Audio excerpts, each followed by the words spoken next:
So eat, Oh? drink. I didn't think I would see you here. Are these two your friends? Yes, we had the fortune of meeting not too long ago. They are quite a knowledgeable and talented pair, and a pleasure to be around. Traveler, we were just discussing the history of Rex Lapis. Would you like to listen? This, good sir, seems not to appreciate the almighty power of the Lord of Geo. As a professional archaeologist, I'm inclined to correct some of his erroneous views. We are discussing the whereabouts of the first Mora.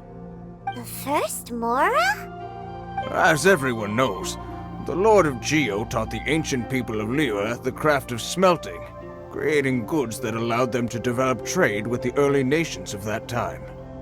Today, Yore holds the sole right to cast Mora in the entire continent of Teyvat.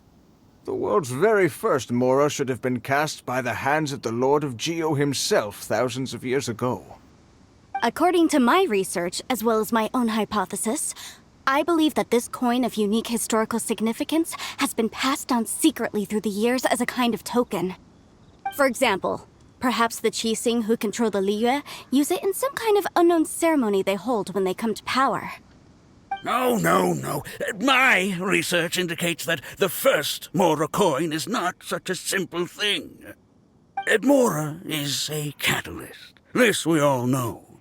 Even today, Mora is used in the mystic arts for its curious properties of weapon enhancement. The world's first Mora would no doubt possess the strongest power. My next historical treatise will boldly expound on the newest findings from my intense decade-long research. That is, that the Lord of Geo used this original Mora as a catalyst to enhance a dagger and a sword. A dagger and a sword? Well, buy the book when it comes out to read the full story. For now, I will only reveal this. The one who finds the dagger shall become supreme in Liyue, and the one who finds the sword may be crowned Liyue's sovereign. I can't say I agree. Let us not speak of the authenticity of the dagger and sword first. But Mora and money came about simply because they are a convenient measure of a contract's value. Rex Lapis just meant for Mora to serve as a catalyst for people to exchange and trade. The world's first Mora is probably just an ordinary coin created by Rex Lapis. As for its fate, the same as all Mora, I suspect. It was simply spent somewhere. I think that Mr. Hanshua's hypothesis seems reasonable. Mr. Zhongli's argument, on the other hand, lacks any evidence. How can you so easily dismiss the Lord of Geo's profound foresight? No, I am not debating right or wrong. I am simply stating a fact.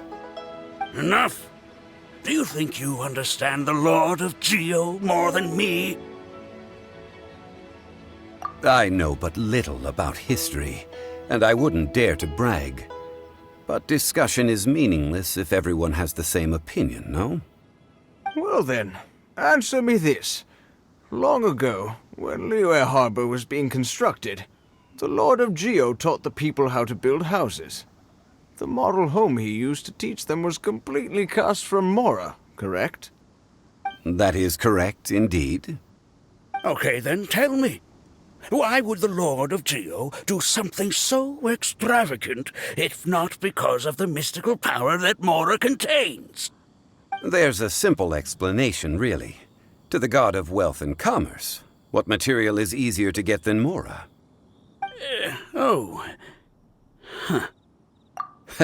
I mean, I am talking about Rex Lapis. Excuse me, sir. I have some questions about archaeology. Can we find somewhere quiet to chat? I mean, if it's okay with you. Oh, it's no problem at all. But may my friend accompany us? Perhaps they could be of some help. Of course. They can come if that's what pleases you, sir. Let's go.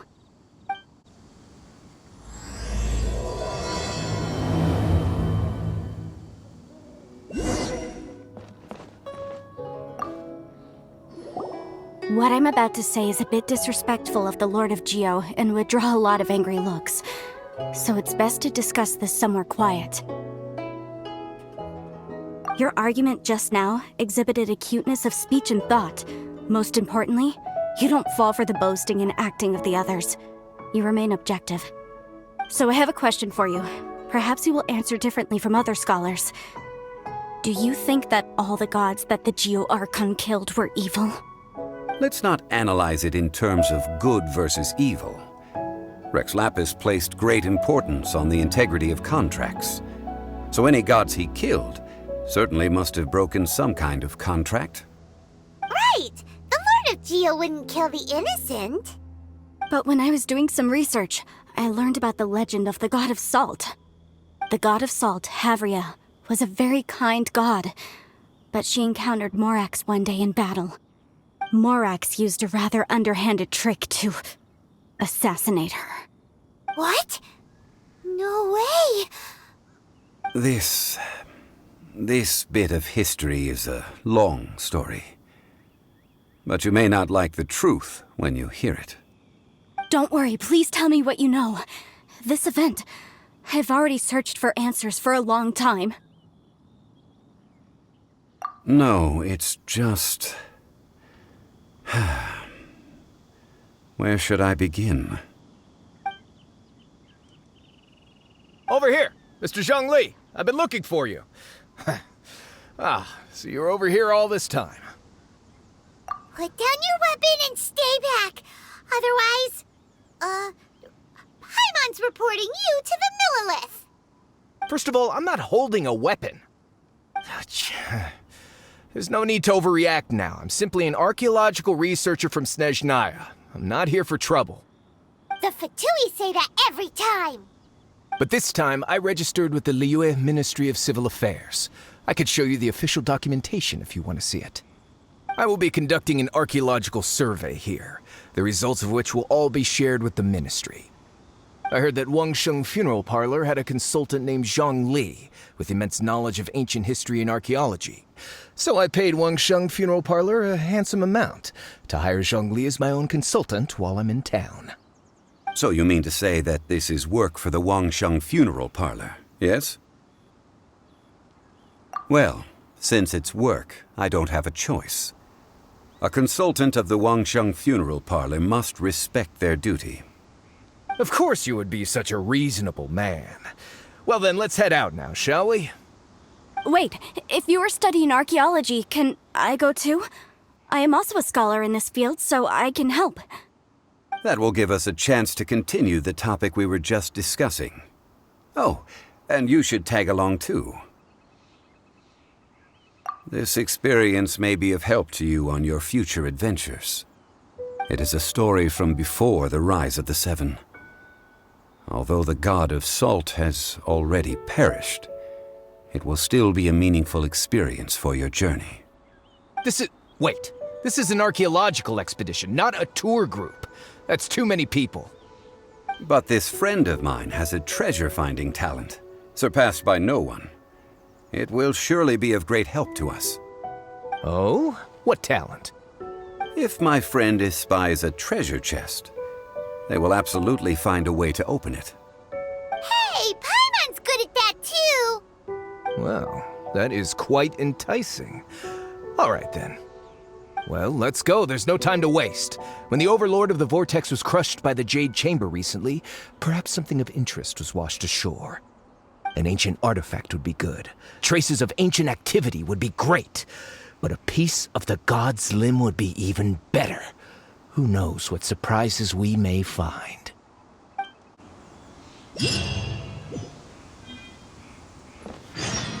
Clears. Let this...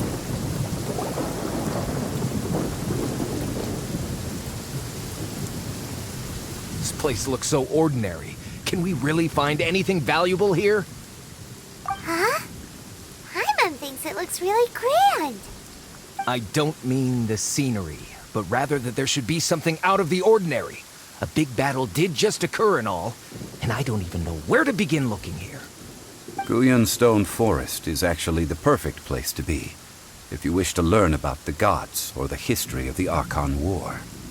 Legend has it that Rex Lapis threw spears made of large rock into the sea here, piercing and crushing the overlord of the vortex. After many years of wind erosion, those stone spears have turned into the unique rock formations we see now. These mountains were the Lord of Geo's weapons? What we see now is just the part of them that remains.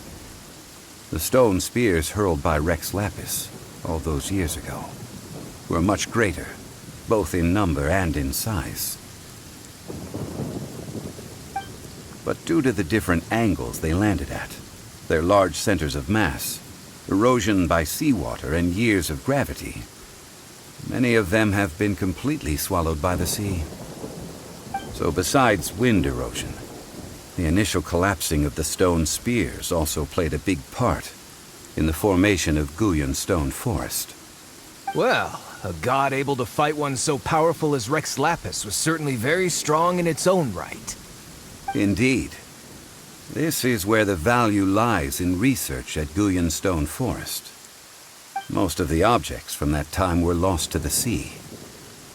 But the gigantic waves created by the overlord of the vortex have given those sunken objects a chance to see the light of day again. So you're saying that if we look carefully, we'll be able to get very, very rich I mean, rich with archaeological knowledge and historical value, yes? That's all I seek in life. Well, since we brought so many people, I think it would be best to split up and look. Okay then. I will go with my friend here. Although I have a smattering of knowledge in various disciplines, when it comes to archaeology, I can't compete with the expert here. Huh? Me? What's the matter? This is your profession. Why are you so surprised? I get it. I'll escort him then. Okay. If we find anything valuable or rare, let's meet on the shore opposite from here. The ancient god probably left behind lots of elemental marks. Following them should make our search much easier. Well, go ahead then. Use your elemental sight to look for any marks.